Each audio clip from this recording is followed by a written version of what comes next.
Today, I wanted to talk about imposter syndrome, and I'm going to take a look at how we know we're experiencing it and what's the cognitive structure of imposter syndrome, like what makes us have this experience, and then we'll look at ways of moving from a feeling of imposter syndrome beyond it, and we'll look at some ways of navigating it intentionally so that it's not something that we're just sort of stuck with.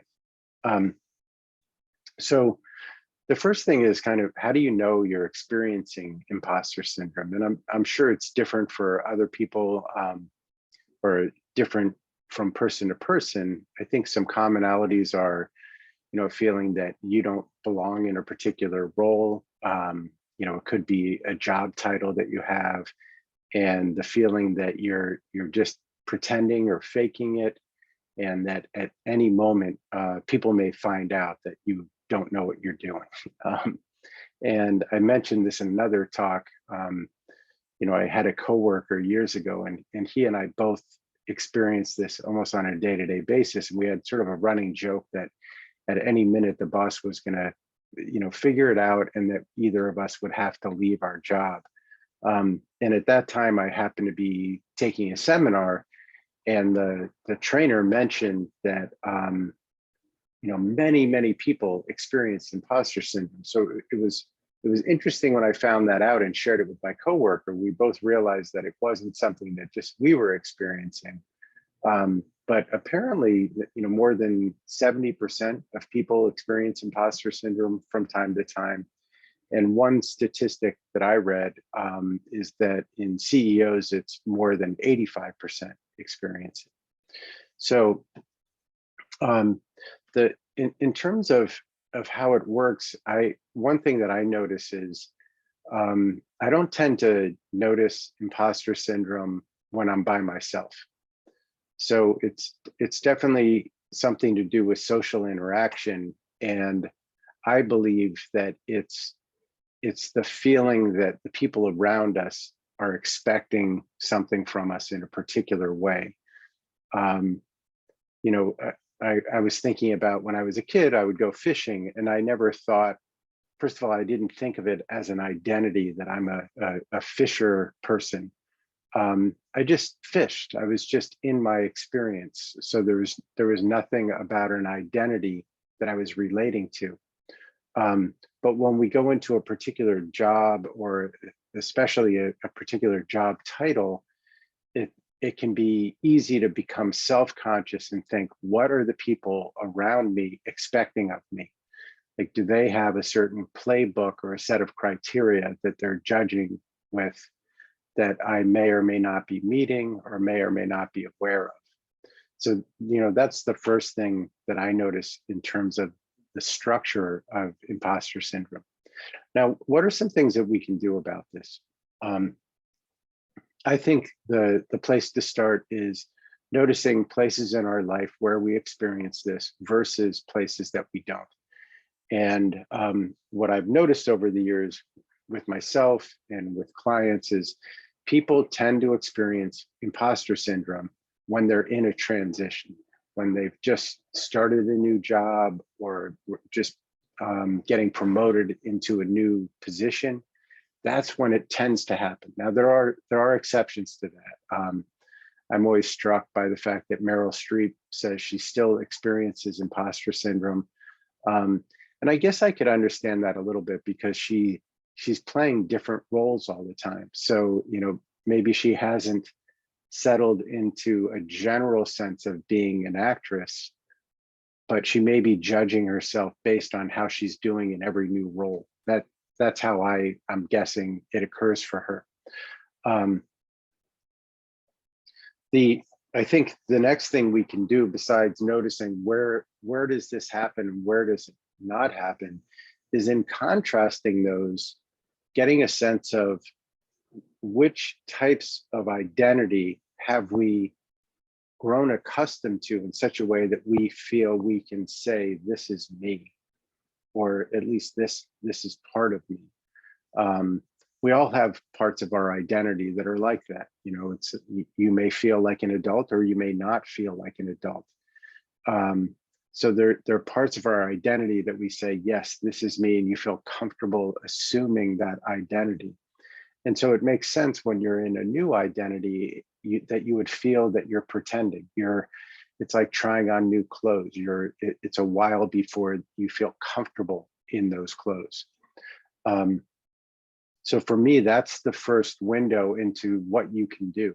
The next thing that I like to do is, let's say I was trying a new role in a job and I felt imposter syndrome. One thing that I like to do is identify what I think I need to know to perform that job and to feel authentic in it. Because if I break it down into component pieces, then I can sort of take them on one at a time. Like if I was going into a leadership role, one component piece might be getting good at delegation. And after practicing that for a while, I could feel like, yes, I can delegate.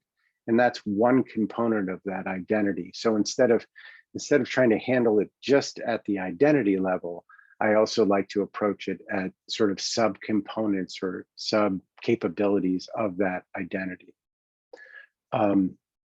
And the other thing that I recommend is to look at other examples of times in your life when you've experienced imposter syndrome and eventually gotten past it. So, for example, almost everyone had the experience of being in one school and then going to another, whether it's, going from middle school to high school, or moving and going to a new school.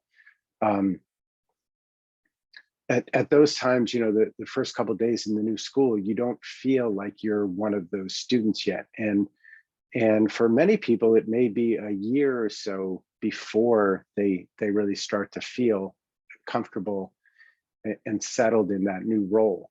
So I like to look at as many examples as I can find, so I see what kind of transition it takes me to step into a new role. Some people, it could be almost overnight that they feel like, yes, I can step into this. Other people, it may take longer. And if you get familiar with your particular way of becoming comfortable, you can take those steps a little bit more quickly. And I think that's, the last piece that I would recommend is, if you can also get good at stepping into new roles.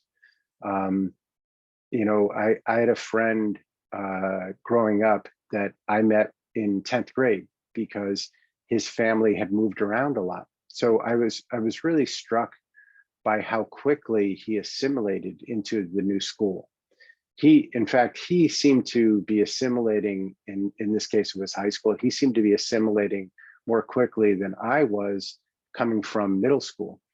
And I think the reason was that he had gone through that type of transition to a new school many times. So he was kind of used to it. It's like you get used to the school, you get used to where everything is, you make some new friends, and eventually hopefully you become comfortable in that place. And I imagine you've met somebody who moved around a lot and they just get good at that. There are also people that I notice who are really good at changing jobs, and it's because they've done the same thing. People have different appetites for changing jobs. Some people change jobs every year. Some people, it might be every 3 years, and some people won't change their job unless they're kind of forced, or if the organization is acquired. Now, what I notice is the people who do it a lot are really good at that type of transition, because they've gotten used to stepping into a new environment and assuming it, so to speak. So those are some of the things that I recommend exploring.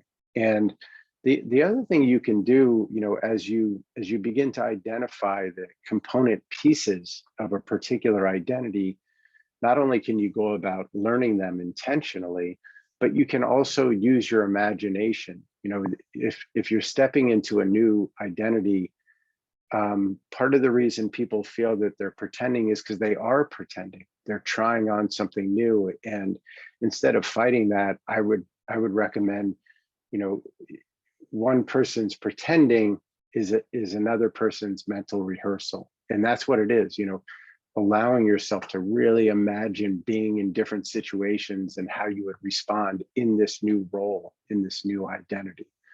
Um, and the last thing I'll leave you with is that over time, you can get better and better at feeling just a little bit uncomfortable. People move away from the unfamiliar, from discomfort, and that can become very paralyzing. But if you try on just a little bit of that, you can become more and more acclimated to being in new circumstances and realizing that new is not always dangerous or threatening.